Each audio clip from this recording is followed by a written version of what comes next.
What's up, everyone? Welcome to another fantastic episode of the Boss It Podcast. My name is Sophia Noreen, if we have not chatted before. And today I want to chat about what is a CEO.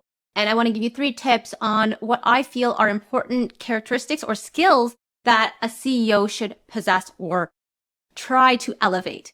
So what is a CEO? Well, we all know inherently what a CEO is. They are the leader of the company. They're the ones who report to a governance structure like a board.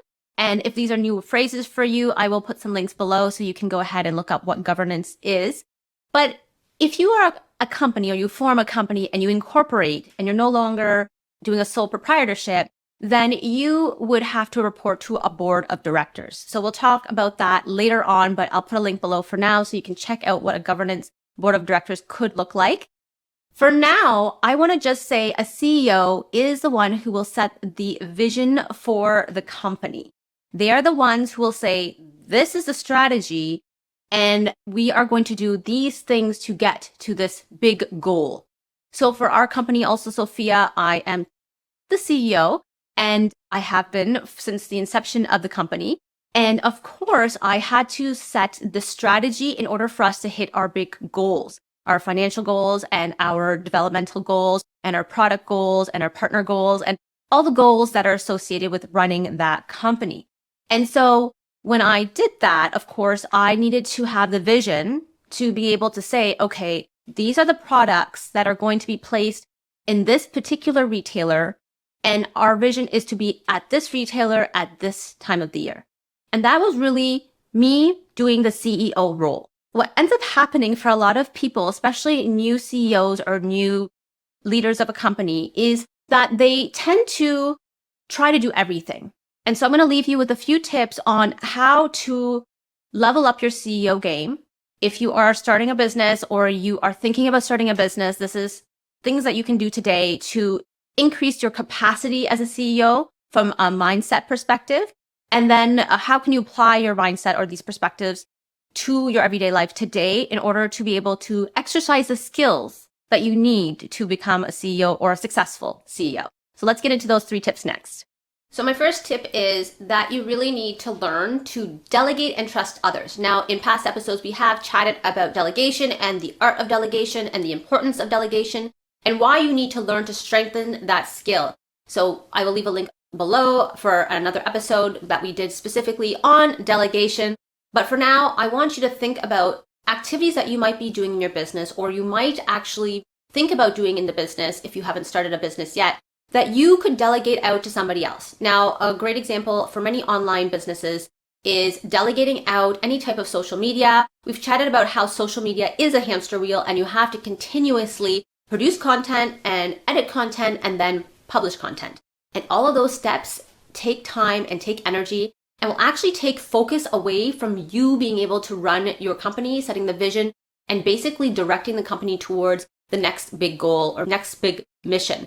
So learning how to delegate early on, even if you are a solopreneur or even if you haven't started your business, is extremely important. And you can start doing it at home, even asking a family member politely to, of course, do a task that you traditionally would do. That's a form of delegation, and then asking that individual if they could take ownership of that task. The benefit of delegating and then ensuring that the individual who you've delegated the task to is that you only need to do it once, and then the mission would be that they would continuously do it afterwards. So for example, most of our social media content has been delegated out to a wonderful team who does the editing and publishing on our behalf, because it is something that was taking a lot of time away from us being able to produce in the business and be able to direct the business. And my skill set now has been refocused to putting the products on the shelf, working with big retailers, and ensuring that we are on the right path. On top of that, we have also been able to outsource all of our products to a warehouse, and our warehouse does all of our logistics.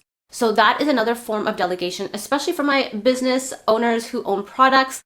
If you're fulfilling yourself, that's fine. In the beginning, you have to do that. That's what we did. And I don't recommend moving into a warehouse or taking on any more expenses when you're first getting started. So when you get to a point in your business where you feel comfortable to go and find a third-party logistics team, also known as 3PL, go ahead and look them up in your area and see if you can develop a partnership with them, or they become one of your trusted logistic partners, because this way that work of fulfilling or packaging or doing whatever type of product-based business, because when they take over the fulfillment of your orders, it will free up so much more time. So again, I know it may seem really trivial, especially if you're early on in the game, but the skill of delegation is something you need to build upon, especially if you want to ensure that your skill set is being placed appropriately at the CEO level.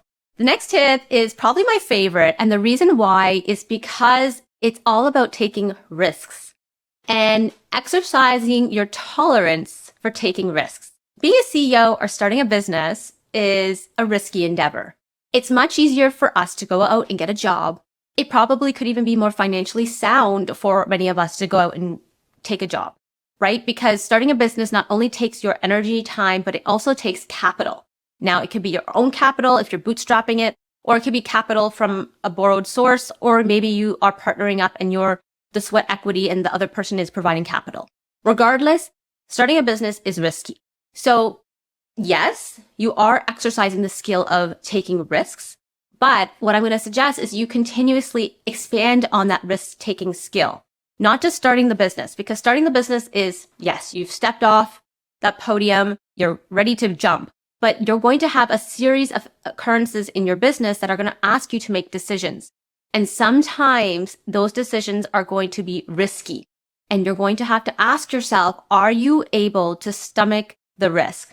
There are so many things that I can think of with our Also Sophia company that we took a risk on. Being so small and being able to supply to such a big retailer early on in our juncture was probably a huge risk. But because I was able to say, this is a risk, but it's a worthwhile risk. It's a risk that I'm willing to take. And while my colleagues and team members were not exactly enthusiastic of taking on the risk so soon, they were okay to support because they felt comfortable because I was comfortable with taking on the risk. And so if you can start embodying that risk-taking and of course be responsible when you're doing your risk-taking, but embody that confidence when you are risk-taking, it will provide confidence to the rest of the team. And rather than them spinning when the risk may be becoming a bit too risky, they'll look for solutions as opposed to spinning. So we can chat about that in subsequent episodes. So hit subscribe and follow if you have not done so yet. But influencing the team to be risk-taking and influencing the team to be confident is what the CEO is responsible for. And, I don't want to swear on the podcast, but some things roll downhill. Poo-poo rolls downhill. So if your leader is unable to stomach risks, if you as a CEO cannot stomach the risk, it'll be unlikely that your team members will be as enthusiastic to take on the risk too. So exercising your skill for risk-taking in your personal life could be as easy as going on a new adventure where you're not used to going on. So for example, if you're not a hiker and you want to take on a new adventure and take a hike with your family, that could be an example of exercising risk because perhaps you're not a hiker. I know a lot of people like to eat at the same restaurant or take on the same food, venture out. And these are very simple examples, but what it's doing is it's programming you or priming you to be adventurous and take on risks. And I know everybody has a different level of risk-taking, a different aptitude for risk-taking. Obviously, I am a risk-taker and I don't shy away from opportunity or I don't shy away from things that are new and novel. I will explore them and then see if they're the right fit. Versus my siblings are the opposite actually, and they don't take on risks at all. So they are well-oiled to say, hey, I'm good and happy to stay in my 9 to 5. I'm not going to be part of a scrappy startup. And I don't care to eat at new restaurants. I only go to the restaurants I like. So just keep in mind that if you're leading a company and it's something new and novel, you will be faced with risks over and over and over again. It's not just the one time when you start the company. And you have to be confident in your ability to take the risk and lead your team. Okay, let's go on to the last tip. My final tip kind of spins off the risk-taking conversation, and that is your level of confidence. When you're leading a team or you're leading a company, it doesn't really matter, even leading yourself and your family. If you're confident on where you're going, what you're saying, and what you're doing, your team will be confident as well. And so you have to ask yourself, what is holding you back from either executing on something you really want to do or saying something you really want to say. And usually this stems from our formative years when we're young. Perhaps something was said to us or we're programmed in a certain way. I know coming from a South Asian heritage and culture, women primarily are not seen in roles of leadership. And so that programming or that internal dialogue was probably what was holding me back for many years. And I actually had one specific boss a few years back actually say to me, "What's holding you back? Why are you not speaking up?" Because inherently there were things that were happening that I knew probably weren't the right strategy for the company at the time. And I'm not talking about our company, Also Sophia. I'm talking about a company I previously worked at. And I didn't say anything. I didn't speak up. And so asking yourself, what is preventing you from speaking up and owning your experience, being confident, because you need to break down those internal dialogues. You need to understand what has been programmed in your psyche that may be preventing you from showing up in a confident manner.